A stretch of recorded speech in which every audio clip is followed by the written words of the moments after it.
موسم بڑا خوشگوار تھا۔ آسمان پر ہلکے ہلکے بادل چھائے ہوئے تھے۔ جیپ جب پھولوں سے سجے ہوئے چھوٹے سے کاٹیج کے سامنے رکی تو یاسر بے اختیار چلایا، واہ بابا، یہ تو بہت اچھی جگہ ہے۔ ہاں، بابا نے مسکراتے ہوئے جواب دیا اور ڈرائیور سے سامان نکالنے کے لیے کہا۔ امی جان اور حدیبیہ بھی جیپ سے اتر آئیں اور خوبصورت نظارے دیکھنے لگیں۔ ادھر کھانے کا کیا انتظام ہے خان بابا؟ صدیقی صاحب نے ڈرائیور سے پوچھا۔ خان بابا سامان اندر لے جاتے ہوئے بولے، صاحب آپ اندر چلیں، میں کھانا اور چائے سب بھجواتا ہوں۔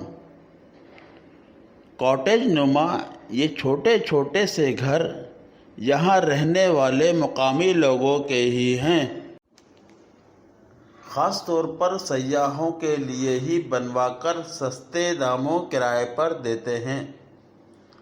اس رقم سے ان کی سال بھر کی گزر بسر چلتی رہتی ہے۔ یہاں ٹھہرنے والے سیاحوں کے لیے ہلکا پھلکا کھانا اور چائے وغیرہ یہ اپنے گھر سے ہی تیار کر کر لاتے ہیں۔ ہاں بھائی، کیسی لگی یہ جگہ؟ اب تو آپ خوش ہیں نا؟ صدیقی صاحب نے ہنستے ہوئے بچوں سے پوچھا۔ بہت اچھی جگہ ہے بابا، 13 سالہ حدیبیہ خوشی سے چہکتے ہوئے بولی۔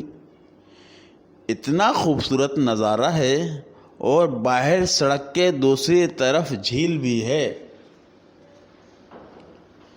مگر سڑک کے دوسری طرف تو پہاڑ ہیں، یاسر بولا۔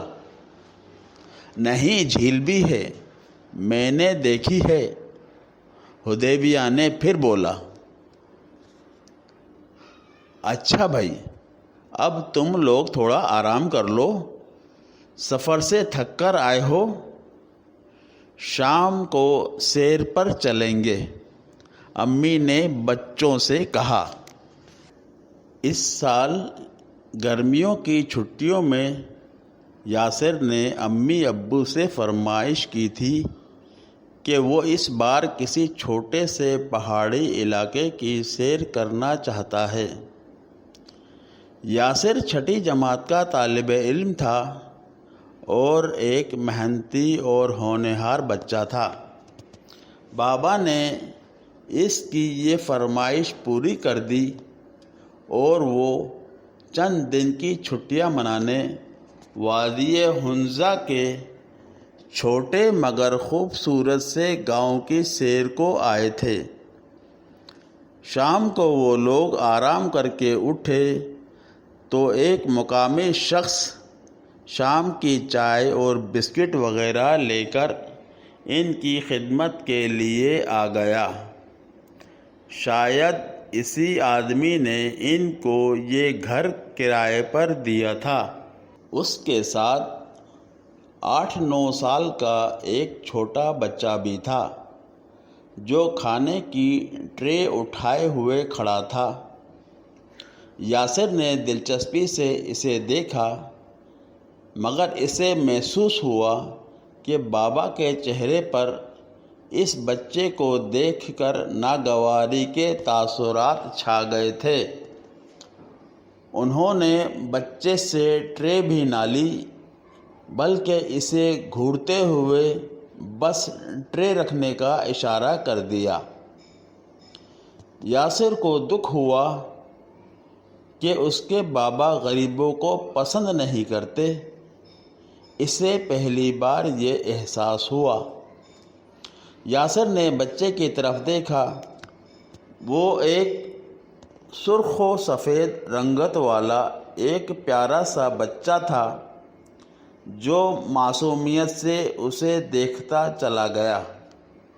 چلو یاسر، جھیل پر چلتے ہیں، حدیبیہ کی آواز پر وہ چونکا اور تھوڑی دیر میں وہ سب گھومنے باہر چلے گئے۔ دوسرے دن صبح ہوئی اور وہی بچہ ناشتے کی ٹرے لے کر آیا تو صدیقی صاحب نے اس سے ٹرے لے کر کسی بہانے اسے باہر بھیج دیا۔ یاسر نے جب یہ دیکھا تو اس کا دل بہت دکھا۔ آخر وہ بھی تو اسی کی طرح ایک معصوم بچہ تھا۔ یاسر اداسی سے سوچتا رہا۔ کچھ دیر بعد جب وہ حدیبیہ اور امی کے ساتھ چہل قدمی کے لیے نکلے تو یاسر کو وہی بچہ جاتا ہوا نظر آیا۔ یاسر بے اختیار اس کے پاس گیا اور اس سے پوچھا، سنو، تمہارا نام کیا ہے؟ ارباب خان نیلی نیلی آنکھیں جھپکاتا ہوا آہستہ سے بولا۔ پڑھتے ہو؟ یاسر نے پوچھا۔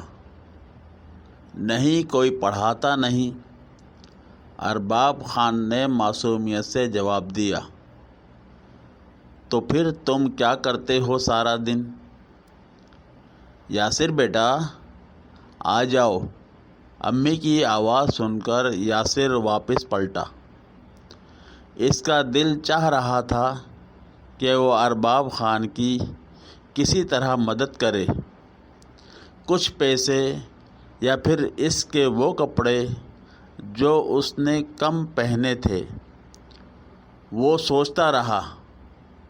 جب وہ کاٹیج واپس آ رہے تھے تو یاسر نے دیکھا کہ بابا ارباز خان کے والد سے باتیں کر رہے تھے۔ اتنے چھوٹے بچوں سے آپ کام کرواتے ہیں؟ ان کی تو ابھی اسکول جانے اور کھیلنے کودنے کی عمر ہے، صدیقی صاحب افسوس سے کہہ رہے تھے۔ بس جی، ہم مجبور ہیں صاحب، ہماری کمائی اتنی نہیں ہوتی کہ ہم بچوں کو پڑھا سکیں۔ صدیقی صاحب بات کاٹ کر بولے، میں آپ کے بچوں کی پڑھائی کے سارے اخراجات آپ کو دے رہا ہوں، اور آپ اپنا رابطہ نمبر بھی مجھے دے دیں تاکہ ان معصوم بچوں کی تعلیم میں کوئی رکاوٹ نہ آئے۔ آپ کی بہت بہت مہربانی صاحب، ارباب کے والد نے تشکر سے کہا۔ یاسر کا چہرہ خوشی سے کھل اٹھا اور وہ بے اختیار اپنے بابا کے گلے میں جھول گیا۔ بابا، آپ دنیا کے سب سے اچھے بابا ہیں۔